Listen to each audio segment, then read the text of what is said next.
He wasn't sure how long he'd been lying there, with his eyes closed. Long enough, he knew, to start to feel the colder breezes sweep in and jolt him with the realization that nightfall would be coming.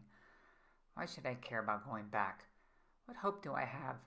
Mom is getting rid of me. No one at school likes me. I can't talk. The leaves rustled around his head. At first the sounds were familiar responses to the breezes that shifted them, but then there seemed to be strange musical notes attached to their movements. He moved his head to the side to get a closer look at the phenomena. Remarkably, right before his eyes, he saw the leaf forms take on extra shimmer and shine, dancing in the air with magical orchestration. This was not like the dead foliage he was familiar with that lay trampled on the ground through the winter. He sat up, suddenly, wide-eyed at the wonder that floated in mid-air before him. "Shush!" came a whispering that accompanied the beautiful rhythmic sounds. "Hush, hush! Don't speak!" All the leaves sprouted legs like tiny humans. Although they maintained their leafy shape and color, they continued to beckon him to silence. He protested out loud with great alarm at this strange sight. I'm not saying anything." This was all too much for Sam to take in, and he started his escape out of the forest, back to the safety of the familiar. No matter how dismal it was better than this otherworldly chaos. "Shush!" The same mantra continued, making attempts to pursue him, to get inside his mind. He ran with all his might, the same way he thought he'd come, only to find a large hedge, dark and foreboding, blocking his way out. It was too wide to go around, and it reached at least a few stories above his head. What was this? He paused, dumbfounded and terribly frightened. He could hear the leaf fairies, if that's what they were, over his shoulder, still pursuing him with their hushing song. It was loud and furious, awesome and scary. He turned and backed up as close as he could to the shrubbery. "What do you want?" Frozen in a terrified state, fearful that something worse was about to happen, he stood still. The tiny leaf people laughed in the air and flew around his head with their song, suddenly changing the theme to say it again, and giggling as if they were mocking him. He felt his frightened tears expose themselves onto his hot red cheeks. Louder they sang, with attentive gesturing, as if expecting a response. "Say it again, please." One winked at him. Again. What do you... Again! The crescendo deafening. "What do you want?" Suddenly a voice frightened the tiny leaf creatures, and they scattered among the four winds, just as if they had no business to attend to concerning Sam. "Hey there, leave him alone!" The voice appeared to be coming from a man dressed in a linen shirt and dark pants, emerging from behind some evergreen trees. He was also mysteriously carrying a fishing pole, but Sam could not remember having seen a river or a lake anywhere. Where'd you come from?" Sam queried, still very frightened but relieved. The man looked rather nice and harmless, for he was busy about his business, and continued walking without stopping at all near Sam. Who are you?" Sam ventured to ask more questions, though this strange man seemed to have no intention of answering any of them, as he continued trampling through the forest at a quick and steady clip. "Humph!" Suddenly the tall man stopped. "Now where has it gone to?" he mumbled to himself, unaware that there was a smallish 12-year-old boy, fully intent upon having his questions answered, coming right up behind him. "Sir?" Sam heaved with the exertion that this fast hiking required of him. Trailing after this complete stranger, carrying a fishing pole, wearing odd clothing, and without shoes, was taxing. "Huh?" The strange fellow looked around him toward the ground, as if something was calling to him from a rabbit hole or a bush. "Here, sir!" Sam grabbed his linen shirt in a final effort to capture his attention. "Oh!" The startled man jolted at the sight of Sam. This confused both of them, as Sam was sure this was the very man who had subdued the strange leaf creatures on his behalf, but to all of a sudden not recognize him at all was very odd. "Oh," the man calmed. "You." Sam stood there, still confused, for a moment. "Sir, those strange leaf creatures, what are they?" The man stared at Sam as if looking right through him, crinkled his brow, raised his large lips in a thoughtful pucker, and replied soundly, "Leaf fairies, of course." He finished his assessment of Sam and looked around again for what he had been mumbling about earlier. Where could it be? "What?" Sam was beside himself now. "What are you looking for?" "You always talk like that?" replied the man, resuming his steady walking pace with pole in tow. Yes." Sam sighed, but picked up his feet to follow. Please, are the leaf fairies dangerous?" "Ha! Dangerous? No." The man laughed to accompany his fast pace. "Annoying? Yes." He stopped now abruptly at the marking that only he could see and bent down to examine it more closely. "And sometimes they are brutally honest, those little buggers." The man slapped his knee in disgust and asked his own question. "Have you seen my river?" Sam wondered what in the world this man was talking about as he pondered at the utter lack of water anywhere within the vicinity, except underground perhaps. Maybe you're mistaken," he concluded out loud to the negligent hearer, who was so predisposed with the sudden loss that Sam wasn't sure if he had heard him speak at all. "Nope." The man was still mumbling to himself, but had not altogether forgotten that Sam was nearby, for just as he was about to march off in another direction, he motioned for Sam to come along. I can't." Sam did the muttering this time, for entirely different reasons. My mom will be worried," he half-heartedly explained. The man stopped and stared at Sam in an ill-amused fashion. "You ain't going back like that." Like what?" Sam couldn't have been more confused. "Like half a boy," the man scoffed, picked up his heels, and pursued his river with all the necessary gusto. "Suit yourself." Sam sighed. He had no intention of following the mysterious man on some crazy escapade. But as he watched him walk away with his fishing pole slung over his shoulder, he noticed how even more strange to his mind the man had become. His sheer white linen shirt was see-through, almost like glass, and through it Sam saw stripes like scars on his back. The sight left him disturbed, and suddenly possessing even more questions about his peculiarities. Sam was half inclined to again pursue the man, but he refused to go, so he stayed still, with his pride, and still no way out. Night was looming its way through the forest, and the hedge was just as foreboding as ever. He thought that there must have been an end to it somehow, somewhere, and decided in the morning he would pick a direction and follow it to its conclusion. For now, near some thicket or tree would have to suffice for shelter while he slept. "Over here!" A mysterious little voice beckoned to him. "Oh, no," he stated out loud in alarm. "Not you again." Sam stood still, waiting, but there was no singing, there were no rhythms sounding, just a voice that repeated itself. "Over here!" Sam looked around on the ground, cautiously rechecking the leaves that lay still, undisturbed, and not possessing any sign they would break out in song. He walked nearer to the sound at the base of the large tree from where he had first seen the strange man emerge, and looked up. "Here!" Sam stared up just in time to lock eyes with two large yellow bulbs. They belonged to the blackest owl he'd ever seen. Not a speck of gray or brown or even white. The huge yellow eyes shine like flashlights down on him. "Sleep here!" "What? How?" Sam was sure that his capacity for experiencing the unusual today was used up. "Sleep under the tree!" The unusual voice was not calm or of low timbre. It did not sound intellectual like children's books made them out to be. It was alarming. "I'll watch." I'm not so sure." Sam had huge reservations regarding this owl's proposal. "Sleep!" The owl blinked unwaveringly. "Someone must watch over you. Blinder will be looking for you." "Who?" "Never mind. Sleep." Night fell like a hammer, bringing with it its coldness. Sam was restless with fear and stayed awake a long while, staring through the darkest shadows of the forest, trying to decipher what they were, like kids do when they have just seen a scary movie before bed. He was wondering which one the blinder might be, if it existed at all. Was it watching him right now? Above him the owl perched unflinchingly, blinking with its bright yellow globes for eyes. Sam had no idea why he should trust the owl, but reclined himself nevertheless on the hard ground with his head on a knotty root. There, by and by, he slowly fell asleep. In the deepest, darkest part of the night, when all seems to have forgotten there is such a thing as the sun and daylight, the silent fowl stretched its black wings high over its head, looked down below at the small boy, and leaped off the perch into the sky. A familiar, to the reader, rustling came from another direction below, too. The leaf fairies, like a swarm of low-flying paper airplanes, rushed toward Sam in a familiar way, but with one ominous voice.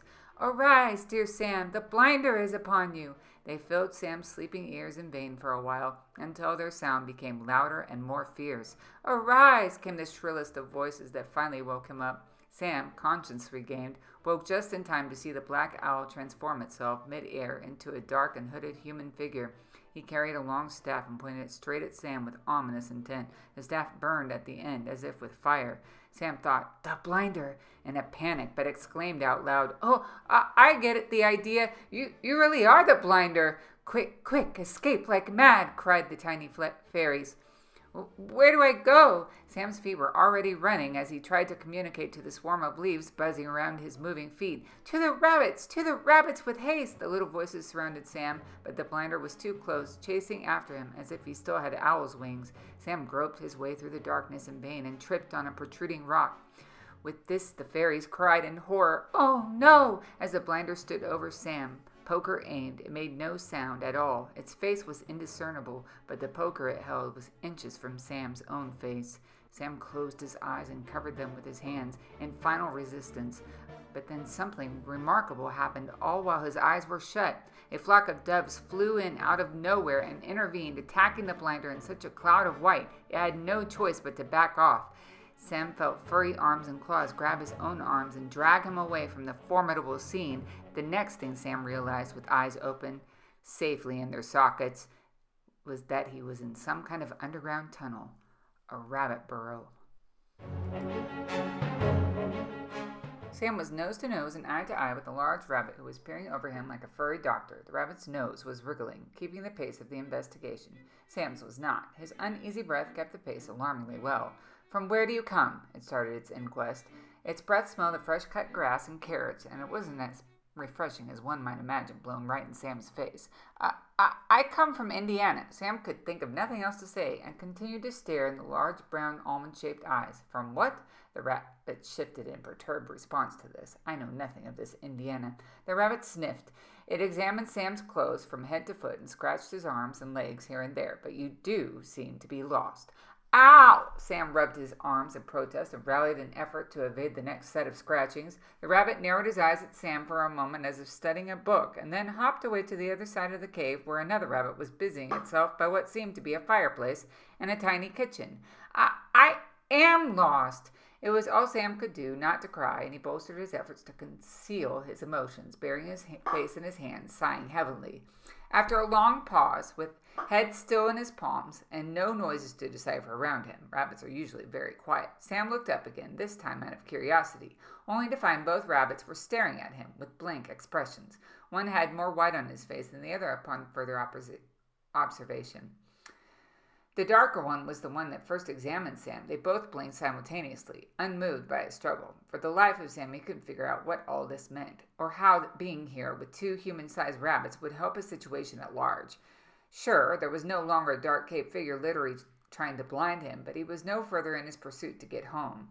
Sam let out an exhausted gasp, rolling his eyes, but continued a semblance of discussion in an effort to avert these wide-staring rabbits' eyes somewhere else. Who was that man?" "Yep, lost," stated the darker one to the other in clear resolve. With that, they both scooted around toward the fire again, with their fluffy tails aimed in Sam's direction. I know!" Sam was beyond annoyed. But you should be telling me where I am." Now it was the lighter one's turn to speak up, in apparent silent understanding between the two walls of fur. "Not that kind of lost." They both proceeded to shake their heads in exasperated pity at their lost specimen. "What do you mean?" Sam cried. Now frustrated tears welled up in his eyes. The darker one hopped itself closer to Sam, maintaining his nose-to-nose position again with him, awful breath to boot. Sam wanted to punch that annoying, constantly moving black velvet triangle, but refrained himself as the rabbit queried, "Are you trying to speak? Now you're making fun of me?" The black nose looked even more appealing for a quick swipe. "You, my friend, need to find out why you're here." For the first time, an element of compassion filled its eyes. Sam muttered, "Who knows that?" He wiped the tears from his eyes. "Everyone I've met is either weird like you two." He paused to see if that would muster a flustered response, only to find the two referred to were still staring at him with slow blinking, or trying to pluck my eyes out. Sam began to sob again. I just want to go home." "Sorry," was the unified curt response. "Can't go there now." The dark one turned with a grunt, wherever that is. It hopped itself back to the tiny kitchen. Why? Sam howled. I didn't ask to be here. Of course you didn't, dear. The light one peered carefully down at Sam, shifting his large hind feet as if he was up to something. Who would ask that? It began to click its tongue behind its teeth as if contemplating the thought. You don't like it here either? Sam was confused by the idea and searched the rabbit's unreadable face. Of course not, dear. The light rabbit for once grimaced in an actual show of some feeling.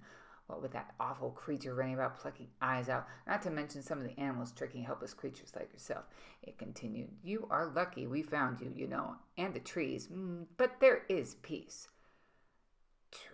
Trees? Peace? Sam blinked away the alarming thoughts that were just then entering his mind, and also the confusing ones. Oh, of course! From behind the rabbit, his darker companion hooted in soliloquy. Well, they don't talk or anything, the white one interrupted. This isn't a fairy tale, but when they decide, they won't let anyone through, like a plain old door. There's no moving them, came from the back again, near the tea kettle, continuing his ad-ins to an audience of none. Thank you. The light one rolled his eyes at the other, though unnoticed by that particular occupied party. Life is hard, period, addressing Sam pointedly, but there is peace here. It's hard where I live, too, Sam nodded in a gesture of agreement, thinking of all that was at home in the way of difficulty. I'm not sure what you mean about peace. Oh, no, my dear son. The rabbit shook its jowls. You're most definitely not alive. Not yet, echoed from the back again, as well as the sound of clashing trays in grand finale. Will you please? The light one forced this out as more of an innuendo between his teeth, in obvious annoyance, not expecting the other one to hear him, but above all the racket it was making.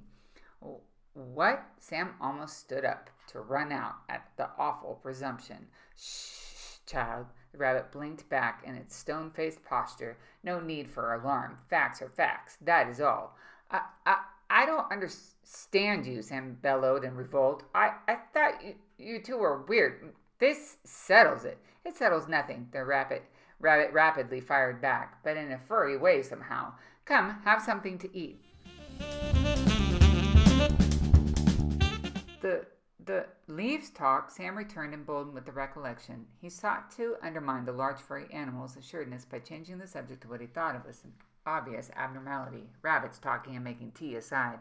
The leaves sing, the rabbit replied. Everything can sing if you listen.